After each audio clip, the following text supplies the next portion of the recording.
It just seems to me that if you're in this athletic space, almost in any way, shape, or form, whether you're a player, Rick, or a coach, or an administrator, there's so much transition, there's so much change.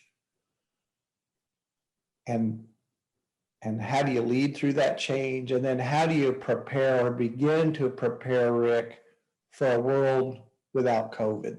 Yeah. So I guess my first question is, what are expectations of folks in leadership positions, the AD, the coach, and this extraordinary time? What would be some principles that we could share with those folks? And then I want to come back and talk a little bit more specifically about the present day AD, because we're heading into this, what I call the hiring season for ADs as well. And so why don't we start there? I know that's a lot, so but I want to start with that preface. Okay. Yeah, it is. Everything's different, and you talk about the re-entry period or the assumption of the non-COVID times. Like, nobody really knows what that's going to look like, but what I can tell you is there sure is a lot of anxiety about it. It's a transition, and it represents yet another change.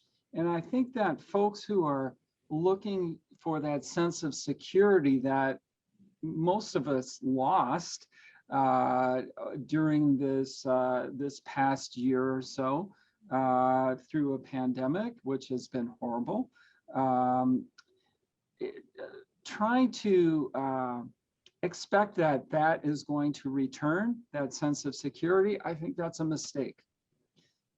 I think the security is no longer lying in the things that we normally find security in, like, well, it's springtime, so it's baseball and spring training starts. And well, this year, yes, there's a spring training, but nobody can really go, or Right. Just a few people can go. And from the players side of it, it's spring training, and that's good, but it's weird because you're still playing in relatively empty stadiums, and that's Right. strange. And some people are vaccinated and some aren't.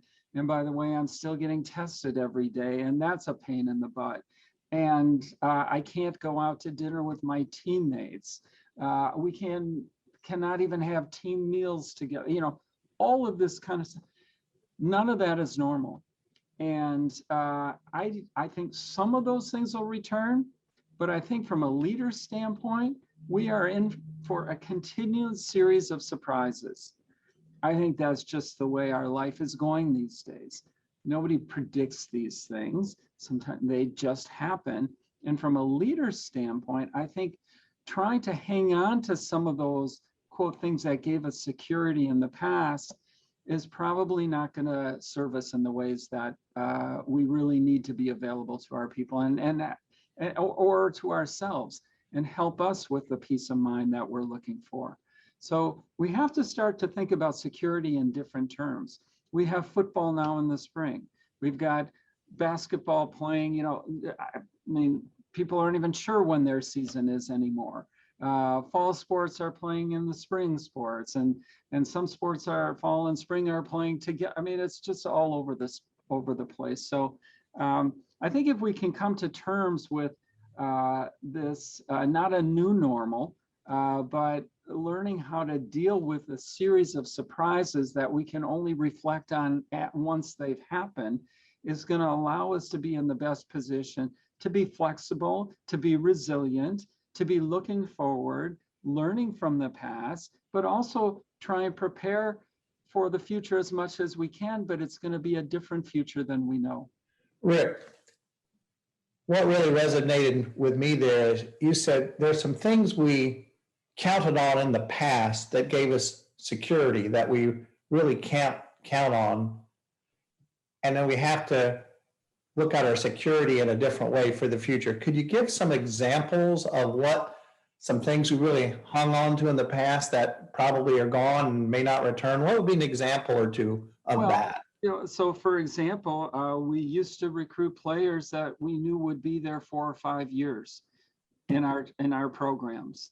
And that's still true to a certain extent. There will be some people like that, but now you have people that might be there for 1 year, might be there for a couple years. So all that is changing, and it's changing relatively fairly quickly, given those are things that we've depended on to organize our programs, to build our teams, to have some sense of sustainability.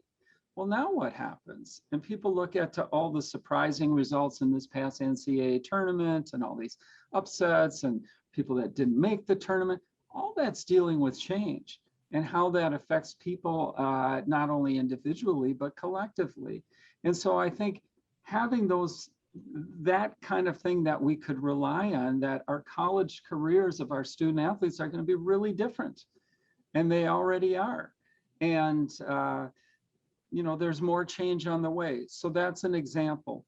And I also think that tends to be a reflection of, honestly, society in general, but particularly in the sports world. Relationships have become much more temporary, if you will. We'll bring in somebody for a year or two. Like a player, for instance, like the transferring player coming in to play for one season and that player's gone. That's exactly.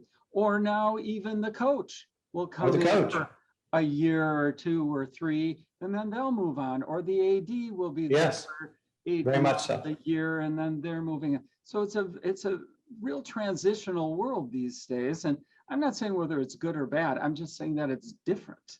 And the result of that is we don't have the permanence in those relationships, or often the depth in those relationships, to really help people be able to build something and rely upon those relationships in a way that we could in the past. So Rick, where do we get our security then? Because I know what gave me a great sense of security. By golly, every sport has a season. Football started in and stuff. Now I'm going, wow, I don't know.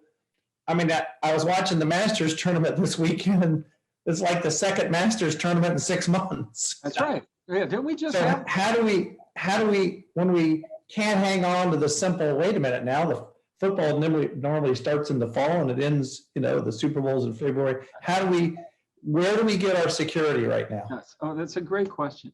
Well, and it's particularly difficult for those of us in the world of sports, because in sport, there are seasons, there are calendars, and they have remained consistent through time. That's right. The other thing about being in sports is if we've been in that industry for most of our lives, people in sports are really good at routines, at discipline, at focusing, managing the variables to prepare for performance, planning for a season. Everything's pretty laid out. I remember when there was a football coach that called me, wanted me to work with his program here at Minnesota, actually, several years back. And, he called me, I think in February or March, and I didn't know him, and he had heard about me and wanted to know if I'd work with this program. And I said, well, I don't know, let's talk about it. And he says, well, I'd really like you to come in and start working with the team. And, Doc, I've got you scheduled August 5th at 4:10. And I'm thinking, this is football speak, right? Right. It's like, it's all laid out every 10, 15 minutes throughout the year. And certainly when it comes to preseason and our during our seasons, and it's no wonder that our athletes tend to do better academically during their season for just that reason. Yeah. Because the predictability is really set. There's a structure to that. So these structures and routines and discipline and all those things that we're really good at and excel, that's all been blown out of the water during COVID. And I think there's going to be lasting effects from that. And so now, if we can't gain our sense of security in our own worlds of sport, which, by the way, is a pretty insulated world, and it can be.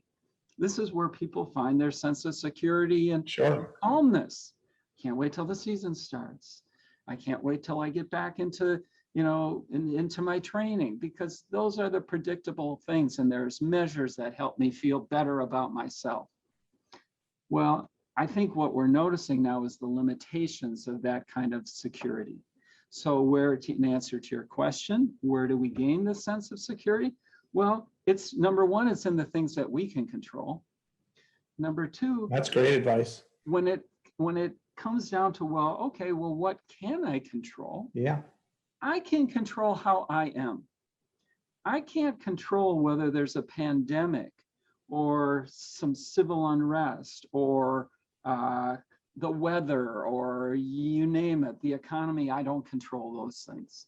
I might have some influences here and there, but all I can do is manage myself and how I am and what I communicate to others and how I express myself. So we focus more on the relationships. So our coaching needs to become, and our leadership styles need to be more relation dependent, or what we would call relational. Sure. Versus getting people to do things because we need to get them done. Right. And now, particularly during stressful times, now a lot of people that are in positions of leadership are now being called upon to lead in ways that we've never imagined before. And guess what? I would say a good chunk of them have no idea what they're doing. Right. Some do, and some are learning, and others just have no idea what they had signed up for. I think about the chief of police in our city or the mayor of Minneapolis.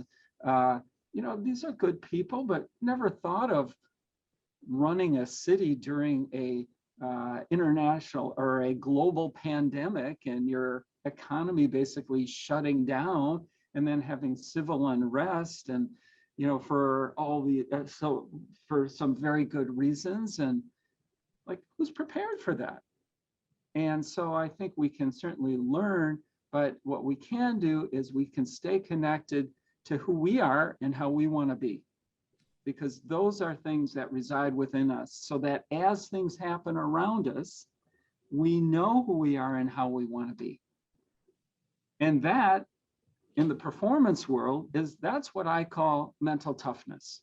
And that's really, Rick, the thing you can control is yourself, and how you respond to these things is something we can control. We can't control the things. That's right.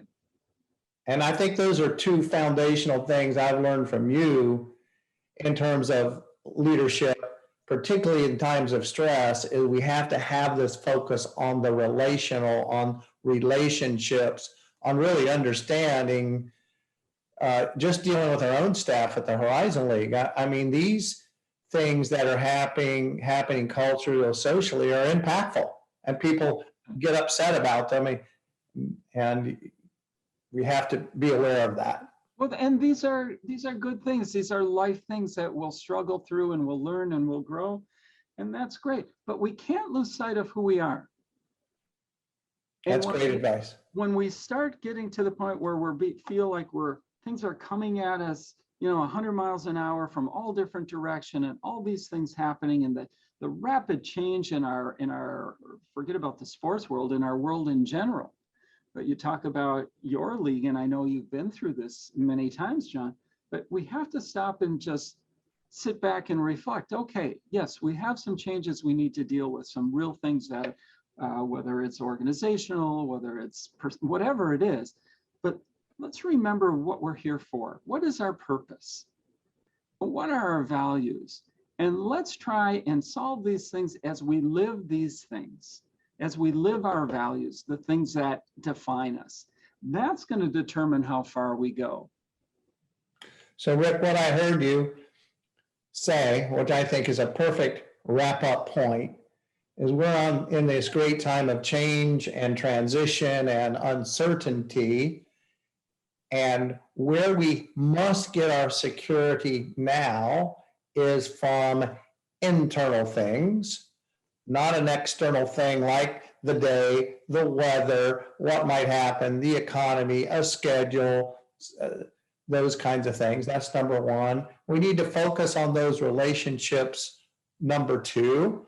And we need to really stay true to our core values and core beliefs in this time, because I think that really does build a great sense of security in these challenging times. Do you think, in a nutshell, that kind of is what we would want to have people hear today? I think that's what we've seen helps people be grounded so that they can deal with all the uncertainty around them. Doesn't mean you have an answer, doesn't mean you have solutions or can predict the future. And it doesn't mean that you don't do any planning, but it's how you go about your business. Sure. And what you can control day to day. You know, nobody exists in a vacuum.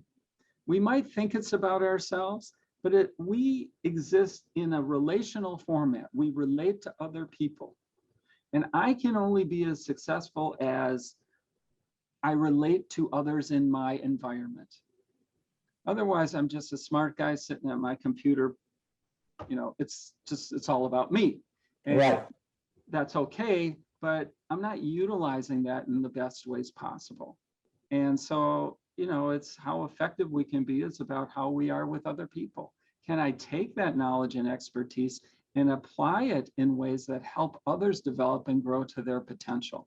Because that's really what we're trying to do. You can continue to rely on the institutional securities and the traditional securities we've had.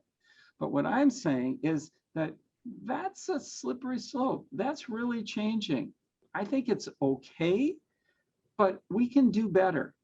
And in order to deal with what's going on with our world today, and both internally and externally, I just think we can do better and rely on those things that are within our realm.